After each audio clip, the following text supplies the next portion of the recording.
Pemirsa, seorang pria di Durensawit, Jakarta Timur menjadi korban penyiksaan dan penyekapan selama 3 bulan.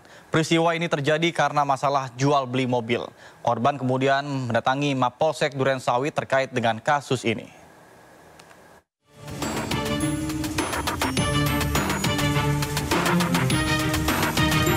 Nasib tragis menimpa seorang pemuda yang menjadi korban penyekapan dan penyiksaan.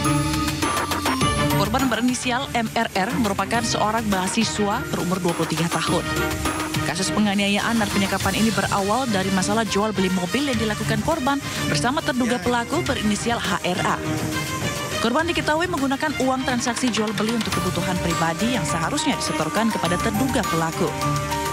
Terduga pelaku kemudian melakukan penyiksaan dan penyekapan terhadap korban selama 3 bulan. Penyiksaan dan penyekapan dilakukan terduga pelaku di sebuah kafe bersama rekannya yang berjumlah 15 hingga 30 orang.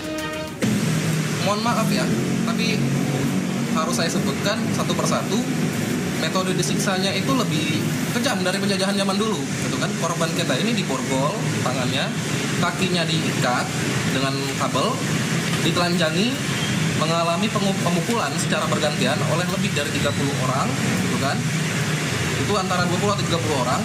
Lalu bagian lubang kelamin dimasukkan bubuk cabai. Lalu bagian kelamin juga dibakar.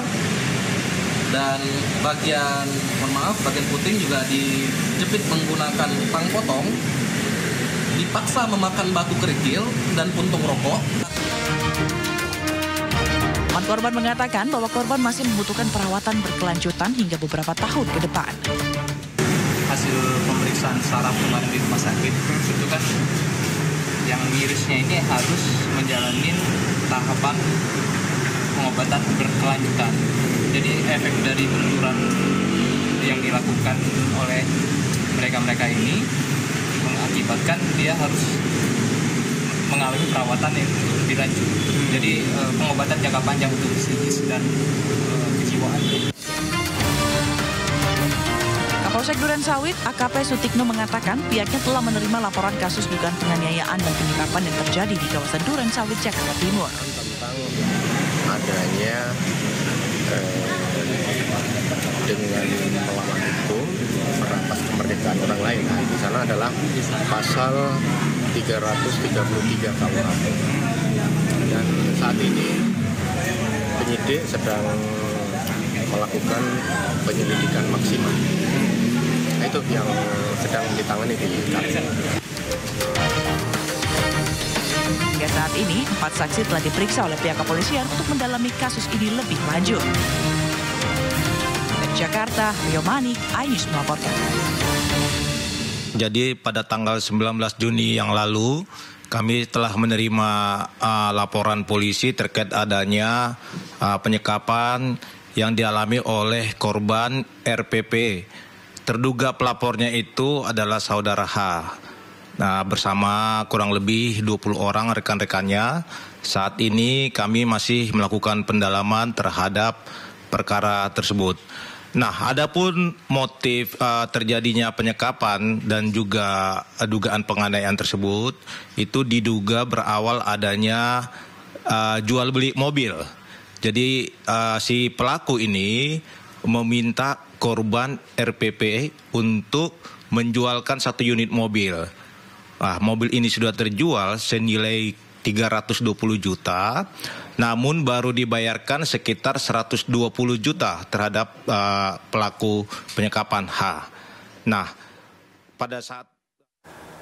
Dan pemirsa, untuk mengetahui lebih lanjut kasus ini, kita bergabung dengan rekan kami Henry Aprilia langsung dari Polres Jakarta Timur.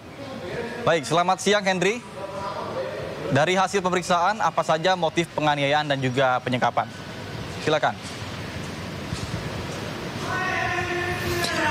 Ya baik, selamat siang Nata dan juga pemirsa. Tepat pada 19 Juni 2024 lalu bahwa dari Polres Jakarta Timur telah menerima laporan kepolisian terkait kasus penyekapan, di mana memang dari sebelumnya korban yang berinisial RPP dan juga pelaku yang berinisial H dan juga 20 pelaku lainnya ini sebelumnya telah memiliki hubungan pertemanan. Dan untuk pembahasan terkait hasil detailnya bahwa dari pelaku ini sebelumnya juga dan korban ini sebelumnya melakukan proses transaksi jual beli mobil, dan memang korban sebelumnya meminta bantuan kepada pelaku untuk bisa menjual mobilnya dengan senilai 320 juta. Kemudian pelaku hanya memberikan uang kepada korban senilai 120 juta, sehingga dari situlah korban meminta penjelasan kepada pelaku untuk bisa menjelaskan bahwa sisa uang dari 200 juta ini, 200 juta uangnya itu kemana, dan lalu dari korban tersebut juga melaporkan bahwa dan meminta, maksud kami meminta bertemu dengan pelaku yang berinisial H ini untuk bisa bertemu di suatu kafe, dan memang dari situlah terjadilah penjelasan dan penyekapan dari korban yang berinisial RPP ini, dan penyekapan ini dilakukan selama 3 bulan bersama dengan 20 rekan lainnya. Dan juga dari Polres Jakarta Timur juga ini menjelaskan bahwa nantinya akan melakukan proses lebih lanjut untuk terkait kasus penyekapan ini. Juga kami tadi sempat berbincang, Nata dan juga pemirsa, terkait penjelasan dari kasus ini, yakni dari Kasat Reskrim Jakarta Timur, yakni AKBP Armunanto Hutahya, yang menjelaskan bahwa telah dilakukan pemeriksaan saksi, yakni ada 7 saksi yang telah diperiksa, dan nantinya juga tahap selanjutnya akan ada penyelidikan dan juga beberapa saksi lainnya akan dilakukan proses lebih lanjut. Dan juga dari Reskrim Jakarta Timur juga sementara sedang menunggu hasil visum karena korban telah dalam keadaan sehat, dan namun trauma masih terasa oleh korban begitu. Dan juga dari kasus ini tentunya dikenakan pasal 333 KUHP tentang perampasan kemerdekaan. Nata. Baik, Henry, tadi Anda menyebutkan bahwa ada dugaan korban tidak menyetorkan uang hasil jual beli mobil itu. Kira-kira apa alasannya?